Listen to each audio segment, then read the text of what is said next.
you'll have 15 minutes following service to run home and put on a costume. Okay, please join us following service for trunk or treat. We're moving it to Elliott Hall, given the inclement weather. Still is going to be a lot of fun. It's nice to see you all here this morning. I don't know what's next. Welcome to the First Unitarian Church of Salt Lake City. My name is Lissa, and surprise! I'm going to be helping out with church today, as will several of my fellow lay ministers, because Reverend Jay already had the day off, and then Reverend Monica has family issues that she is attending to today. So our thoughts are with her. So you get a lay-led service today. Let's see how it goes. Shall we? Today's the day for trunk or treat. If you see Amanda, our director of religious education, give her a hug, because it might rain, it might not, we're not sure. So come back, have some pizza, bring costumes, and it's going to be a good party, which may be inside or outside, we're not sure. Okay, don't forget that Teams Night is this week on Tuesday, pizza at 6:30, team meetings at 7, and the chapel will be open at 5:30 for quiet reflection time if you need it. On November 3rd, so not tomorrow, but next Monday, will be the second community night. Come join us for a potluck dinner and then fun classes and workshops after, with free childcare and programs for the kids. We will have a mending workshop by Jan Crane, a book study group by Derek Gersdorf, and on the book, We Have Never Been Woke, and a rock painting workshop by Starlin. That's so fun. There's more details in your torch, so check it out. The SLC Progressive Clergy Coalition invites you to join them on Monday, November 3rd, so that same day, at noon to 1 p.m. at the Wallace F. Bennett Federal Building Plaza at 125 State Street. Lots of details. For First Things First Mondays, to lift voices in nonviolent protest with prayer, song, scripture, and words of compassion, healing, mercy, and love for our neighbors being targeted, harmed, imprisoned, disappeared, and killed by the police of the current regime. Permits have been approved. Appropriate signs aligning with the vision of this event are welcome. Stop by the Immigration Justice table for details.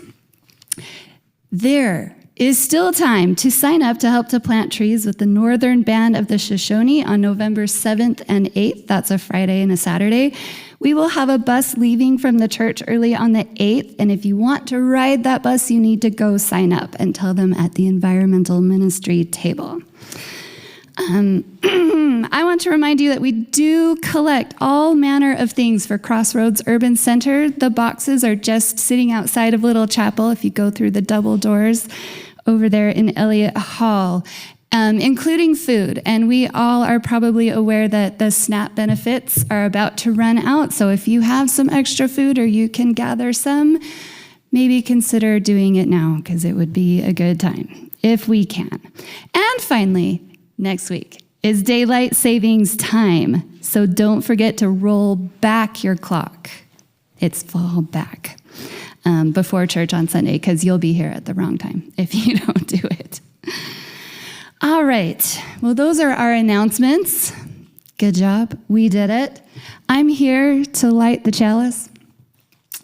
My chalice words are these: don't ignore alarms. Would anyone mind if I tell a teeny tiny story? Would that be okay? Okay, so I live in a really old house just nearby that's missing several really smart modern inventions like proper airflow, for example, especially in the kitchen. So nearly every time we cook, our smoke alarms go off, and it's followed by comical waving of towels at all of the smoke alarms to make them go off, right? It happens a lot, and it's ridiculous every time. So when all of the alarms went off in my whole house at 7 a.m. last week, all of the adults jumped out of bed, and we sprung into action to see what the problem was, right? But none of my kids got out of their bed. None of them. I was like, you guys, don't you want to stay alive?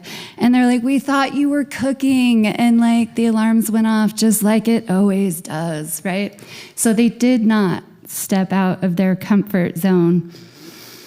And honestly, I had a moment when I almost grabbed the towel to see if I could wave the problem away, but the alarms were everywhere and they were persistent. So I decided they shouldn't be silenced until I figured out what their source was, which as it turns out was CO2, and our furnace was broken and it was terrible, and we're all fine. But my chalice lighting words are these: don't ignore alarms.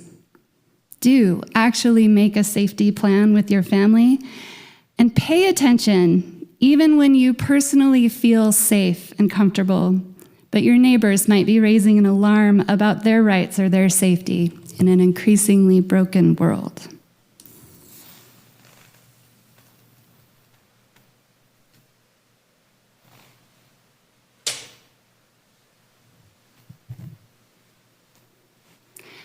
Now we're going to have a song. Do you want to do it, David? Yeah.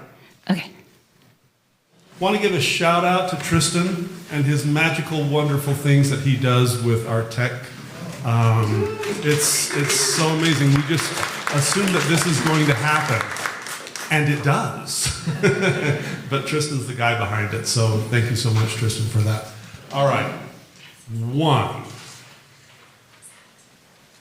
2. They're talking. 3, 4. 1, 2, 3, 4. 1, 2, 3. Hello up there, you're 4. Okay, the balcony is 4. All right. Oh, I need my music. Number 1, let's learn your part. We'll sing it through a couple times. Where do we come from? Where are we? Where are we go? Okay, so all of the ones. Here we go. Remember your number? What two you were? Here we go. Ones and. Where do we come from? What are we? Where are we go? Again. And where do we come from? What are we? Where are we going? Okay, number 2s. Those notes are longer than you think they are. Where do we come from? Again. Where do we come? If that's too high, you can sing it down low. Where do we come from? Number 3s. Mystery, mystery. Life is a riddle and a mystery. Again, 3s. Mystery, mystery. Life is a riddle and a mystery. Number 4s. Where do we come from? Where are we going? Where do we come from? Where are we going? Okay, so we're going to start with number 1s. Whatever your pews are, number 1s. You're going to sing it twice. And then you're going to keep singing, okay? Number 2s come in after they've done it twice, and then you keep singing. Let 2s go through their part twice.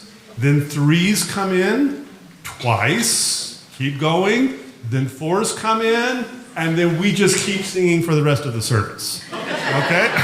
All right, let's give it a try. Here we go. 1. And.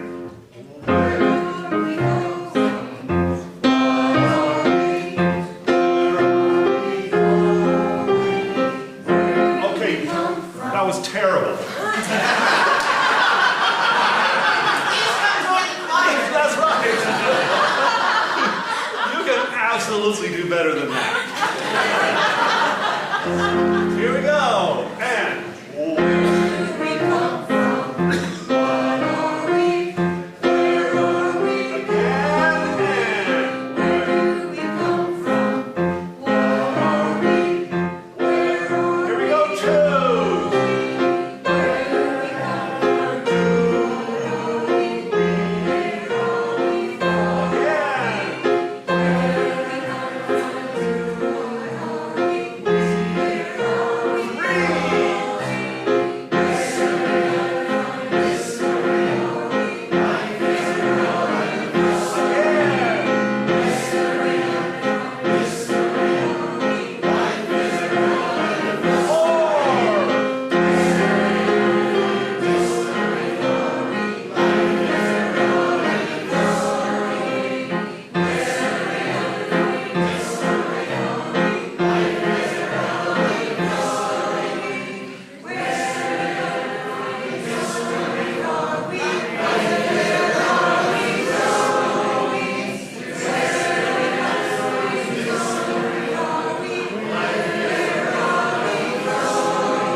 I would love to welcome our lay minister for this week, Cathy Chambless, to the tiny pulpit to talk about choices.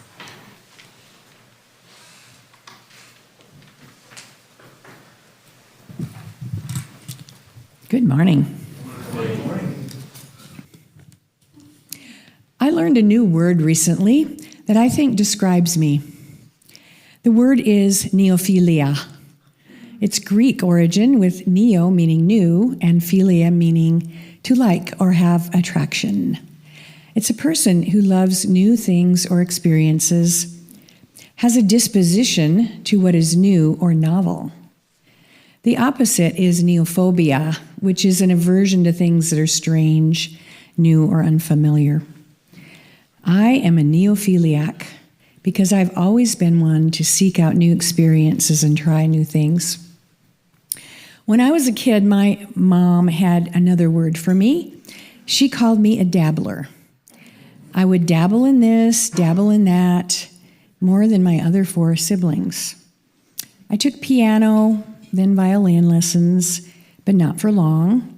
I took tennis lessons, joined a competitive swim team, and joined a figure skating club.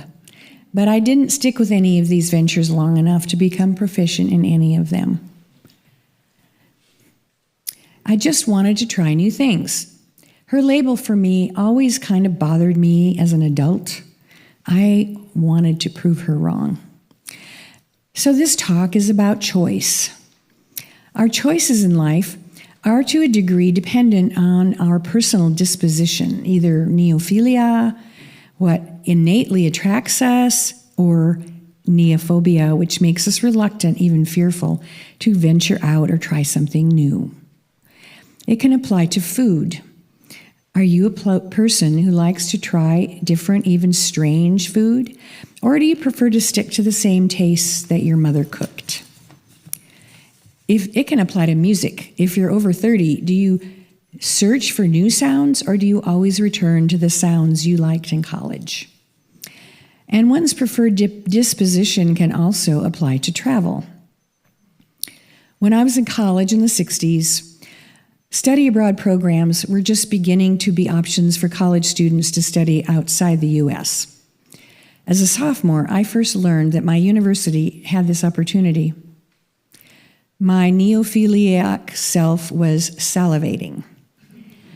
I was able to persuade my parents that I could still graduate in 4 years. And so I headed off to Vienna, Austria, to study art history and German in my junior year of college. The 10 months I spent living in Austria was life-changing. My roommate, Susie from Keokuk, Iowa, and I lived in a large apartment with a Viennese Hausfrau, translated housewife. She was a widow whose husband died fighting in the German army after Austria was occupied by the Nazis.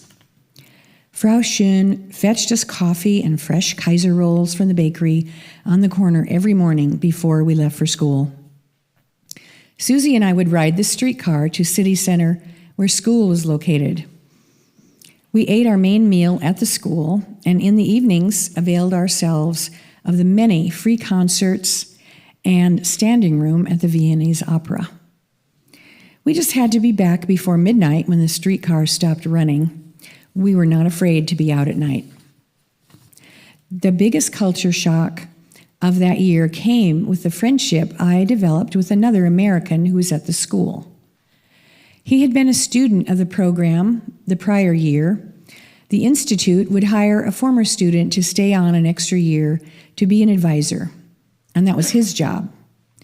He was 7 feet tall and black, an African American from Los Angeles who had attended Morehouse College in Atlanta. Having played basketball during high school, he played on the Austrian national basketball team the previous summer. When I first met Leroy, I was in awe. I saw that he was a gentle giant who was there to guide our classmates through any homesickness or school struggles. He was our buddy who showed us the amazing activities and school spots to hang out in Vienna. It was not until about 4 months into the program that we started dating. We were discreet about our relationship because, well, for a lot of reasons. I was 21, it was 1968, and a white girl who'd grown up in all-white towns. And I did not want other students gossiping about us. We both knew this relationship would have been impossible in our own country, in the way we traveled together to explore castles and monasteries around Austria.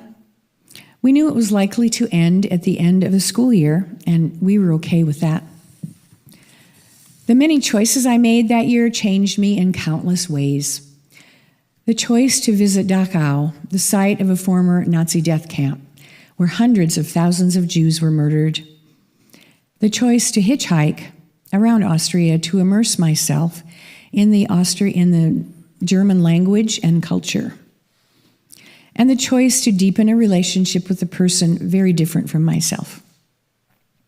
All of these choices deeply changed me. I became a new person.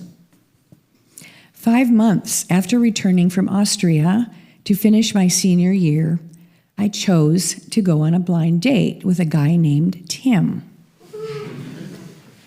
Fresh from my year abroad, I recounted many stories about living in Vienna, including my dating Leroy. Tim's reaction to my experiences in Austria was awe. And his reaction to my dating a black man was non-judgmental. So I knew he was a keeper. Tim and I have been married for 54 years.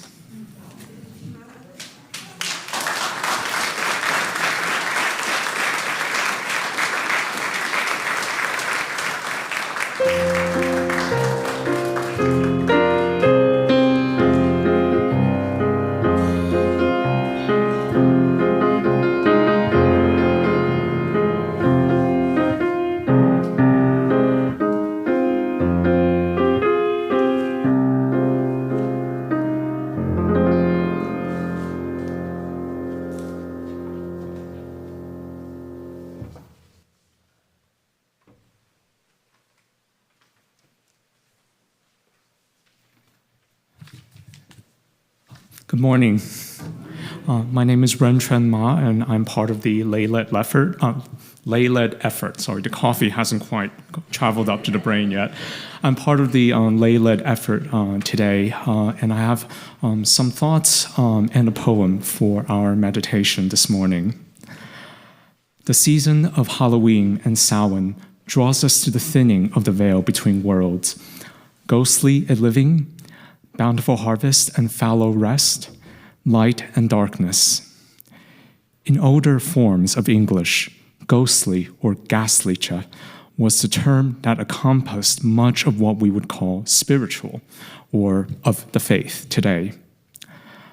I wonder whether we could pause over this liminal space, this convergence of sacred and spooky, of mystery and ecstasy. With this in mind, I invite you to join in the spirit of reflection or meditation. Take a deep breath, close your eyes if you like, and listen to these words of Austrian poet Rainer Maria Rilke. Quiet friend who has come so far, feel how your breathing makes more space around you. Let this darkness be a bell tower, and you the bell. As you ring, what batters you becomes your strength. Move back and forth into the change. What is it like, such intensity of pain? If the drink is bitter, turn yourself to wine. In this uncontainable night, be the mystery at the crossroads of your senses, the meaning discovered there. And if the world has ceased to hear you, say to the silent earth, I flow. To the rushing water, speak, I am. I wonder, amidst so many kinds of darkness today and in our world going forward, when will we say, I flow, and reveal our sacred presence, our heart and spirit, what moves us and what makes us come alive? To whom will we say, I am, and reveal ourselves, make our strengths known, and our tenderness felt?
Oh, we give thanks. Oh, we give thanks for this precious day. For this precious day. For all gathered here. For all gathered here. And those far away. And those far away. For this time we share. For this time we share. With love and care. With love and care. Oh, we give thanks. Oh, we give thanks for this precious day. For this precious day. Tristan and I were laughing earlier today when I realized that I needed to lead this. I said, I don't know the words. I've only sung it 1,000 times, right? And it's kind of like the postlude. Unless I have my cheat sheet for the doxology, or not the postlude, the doxology, I'm lost. So anyway, Tristan said, don't worry, I've got you covered. So we got it all there.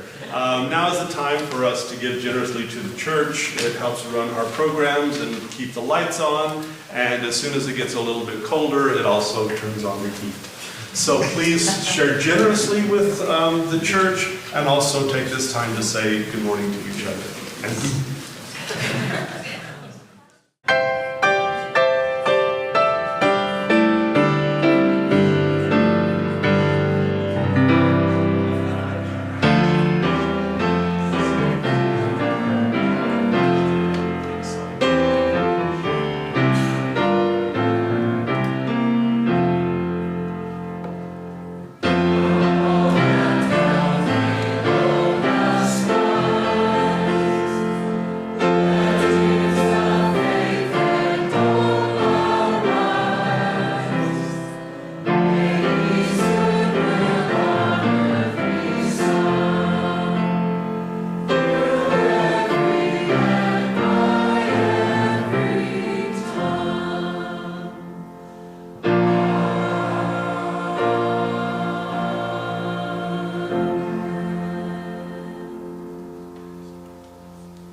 Friends, good morning, and thank you so much for being here today. I'm recording this message for you as I'm out of town attending to a family matter. Thank you for being a community that recognizes that even ministers need space and time to do this occasionally, and that family always comes first. And big thanks to the lay ministers who are leading worship this morning. Your service is deeply appreciated. I'm also very sad to have missed the auction. I'm sure you all had a really great time and raised lots of money to support our church. Thank you so much, especially to all of the volunteers who made that happen. You are truly, truly a gift to our community. And while you were all having fun at the auction, I was in St. Paul, Minnesota, enjoying a very different kind of great time. I was participating in a theological conference sponsored by one of my favorite podcasts, and I got to hang out with all the other nerds, listen to all my favorite theologians and podcasters share what they're thinking and writing and talking about. It sounds like a good time, and it was, but also professional development conferences like these keep me current on what is going on in the field, which by extension helps you keep current on what is going on in the field. And the best progressive theology out there has a lot of hope for what people of faith can do to heal our world and our culture. The giving that you do through our annual pledge campaign, your Sunday morning generosity, and our annual auction makes it possible for your church staff to have access to the best scholarship and professional connections in the business. So, once again, thank you for all that you do. Speaking of the auction, each year since I started here, I've offered a tarot reading session as my auction service event. Dot Verbrugge is my partner in crime, and we look forward to doing this every year. It's always such a good time. I've been reading tarot for about 25 years now, and there's always more to learn and share about this fascinating art. As I was thinking about what to preach for Halloween weekend, I always like to do something that's sort of aligned with the spooky season. And it occurred to me that I've never spoken from the pulpit about my tarot practice, and so maybe this is a good time to do that. Why tarot for Halloween? The past few years, I've seen tarot and fortune-telling items among the home decor offerings for the spooky season, and I guess it's because people associate fortune-telling with witches, which is actually how I got into reading the cards. I first picked them up as a young adult who was interested in Wicca and modern witchcraft. I was at that time a recent escapee from conservative Christianity, and part of my exodus from that tradition was this burgeoning feminism and a fury at what the church had done to women over the centuries. Wicca felt to me at that time like a path of feminine empowerment, a path that honored a goddess in which the sexes were truly equal and women had their own heritage of religious practice. Where the religion of my upbringing had been at least suspicious of divination or outright forbade it, Wicca declared that divination was a woman's art and a woman's right, arising out of her own trustworthy intuition. Well, I've learned a lot about Wicca since those days. I learned that it wasn't an ancient practice at all, but a thoroughly modern one invented by a man, the Englishman Gerald Gardner, in the 1950s.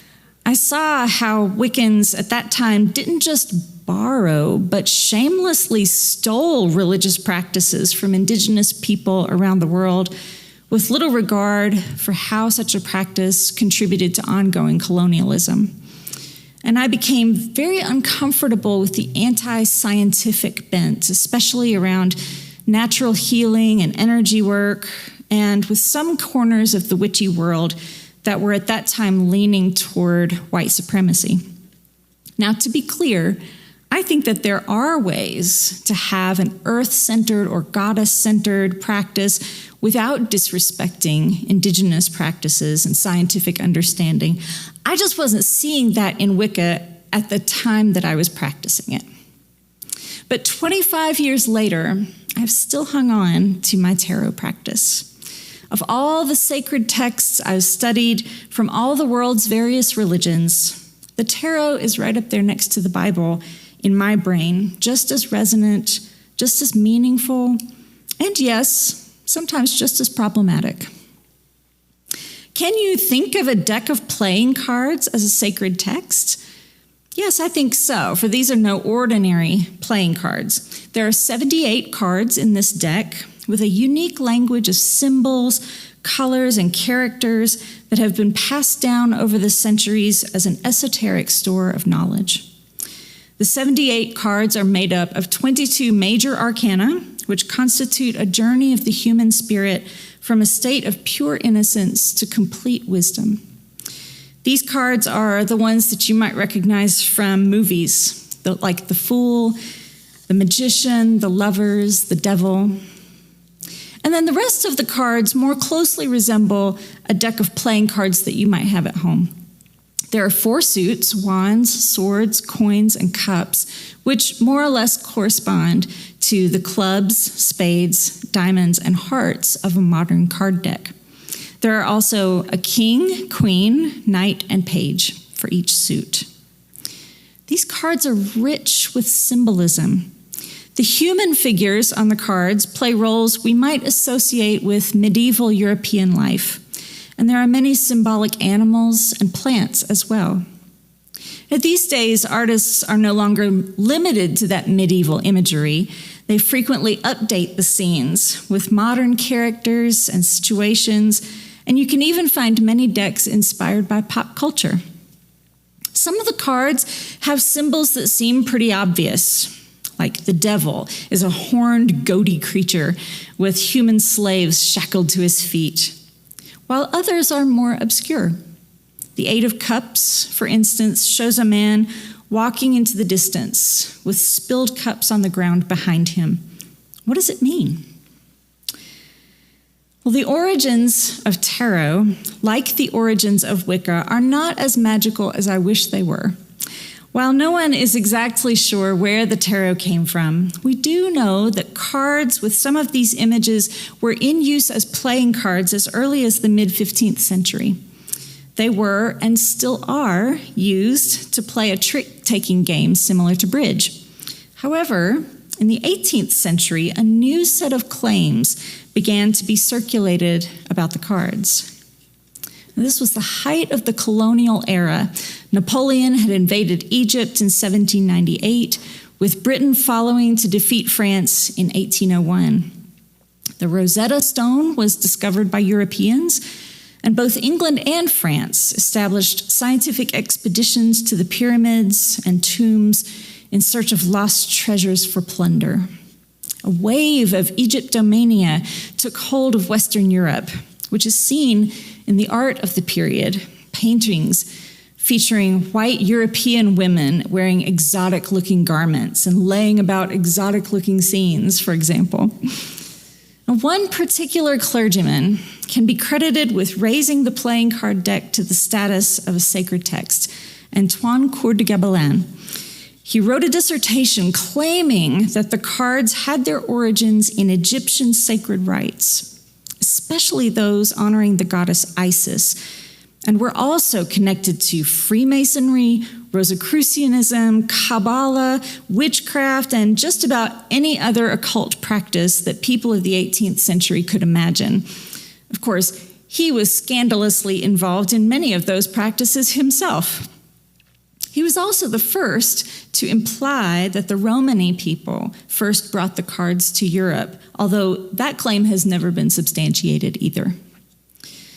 According to the historian Michael Dummett, an entire false history and false interpretation of the tarot pack was concocted by the occultists, and it is all but universally believed. In other words, occultists like Coeur de Gobelin just made the whole thing up, and nobody ever called them on it. The deck got passed from occult group to occult group, becoming associated with ritual magicians such as the Hermetic Order of the Golden Dawn, and colorful characters such as Aleister Crowley and William Butler Yeats, all the while picking up more and more layers of meaning until it landed in the hands of Gerald Gardner and his new religion of Wicca, where it passed on to people like me. For many people, this shady history is plenty of reason to discredit the deck and anyone who claims to be able to read it. But the tarot, just like the Bible, and just like every other religion's sacred texts, was created by human beings with agendas and stories to tell. It's not of divine origin unless you mean that divine spark inside each one of us that's capable of creating inspired works of meaning. But that doesn't mean it doesn't have anything to say. So how do I use the tarot? I don't really use it for fortune telling, if by that you mean trying to foresee what specific things will happen tomorrow or next week. The most important way that I use it is as a language for introspection. Sometimes words don't really capture the inner workings of my mind and imagination.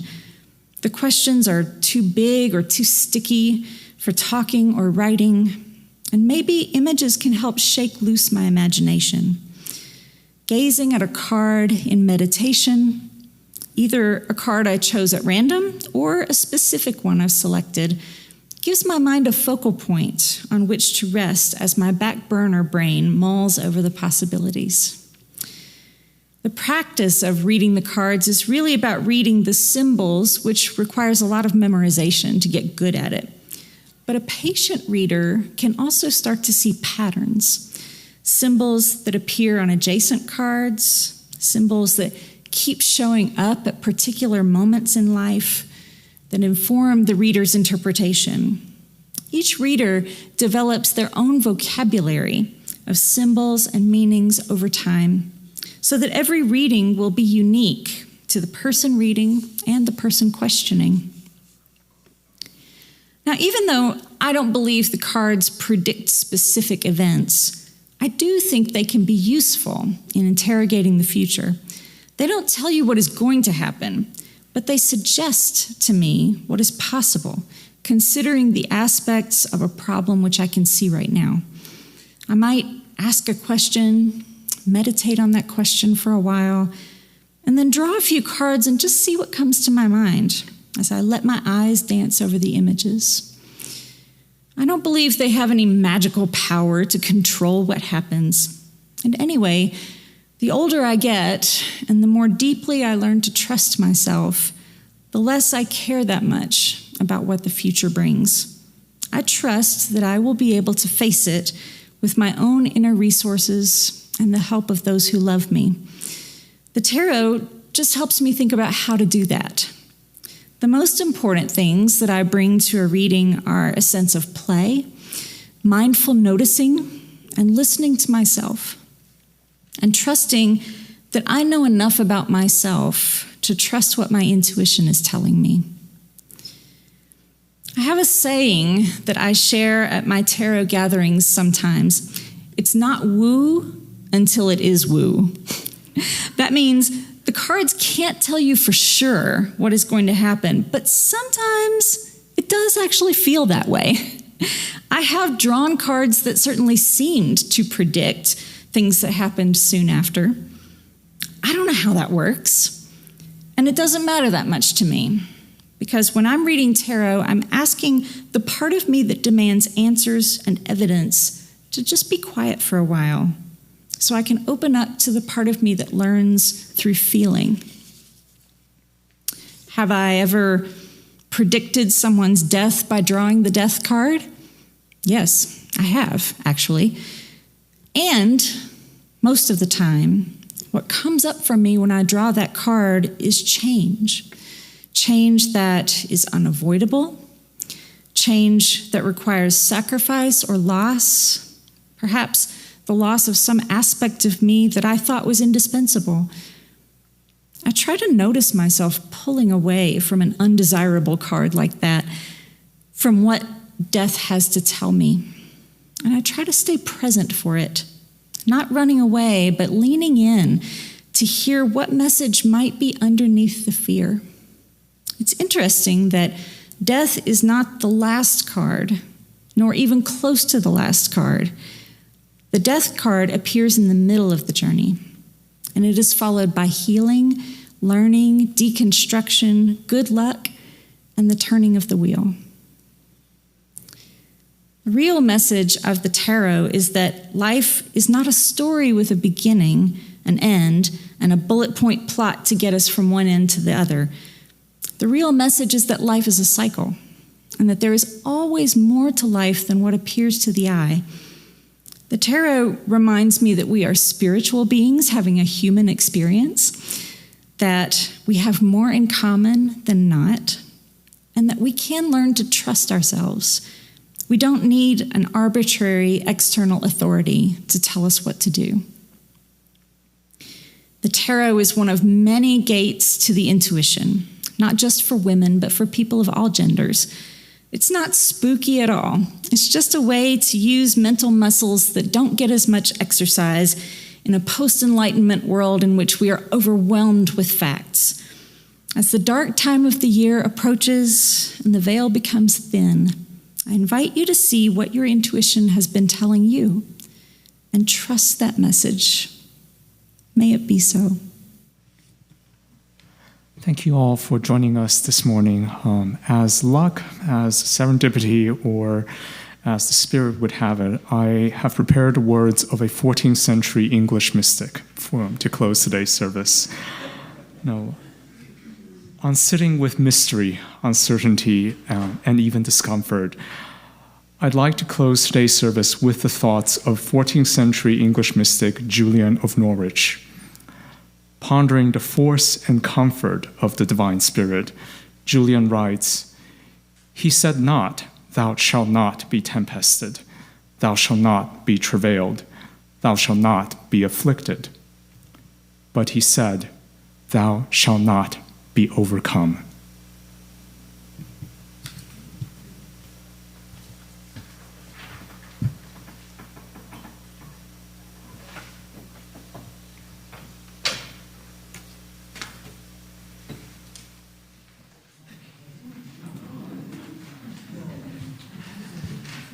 The formal part of the service.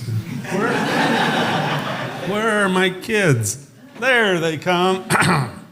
All right, so for our closing song, we're going to sing a song that the kids really enjoyed doing.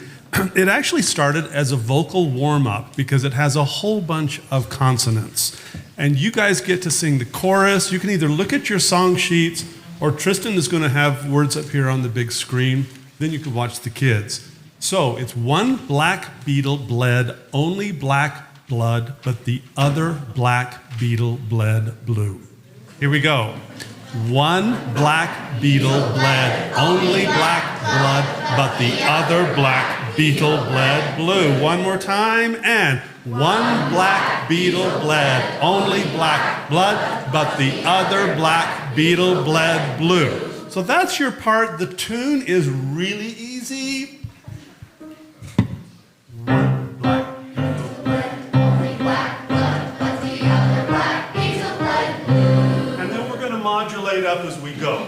We'll do that 3 times, and then the kids are going to take a verse. They've got 2 verses. You've got the words there. They move fast. You're welcome to try to sing along if you want it, or if you kind of know it. Here we go. One black beetle bled only black blood, but the other black beetle bled blue. One black beetle bled only black blood, but the other black beetle bled blue. One black beetle bled only black blood, but the other black beetle bled blue. I was walking in the woods on a deep dark night, and I came upon some bugs, and they gave me a fright. And the old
Thank you, junior singers. Thank you, congregation. We've got a few minutes to regroup, and then we have trunk or treat out in Elliott Hall. There's also coffee, time to socialize, and have some more fun. Thanks. See you out there.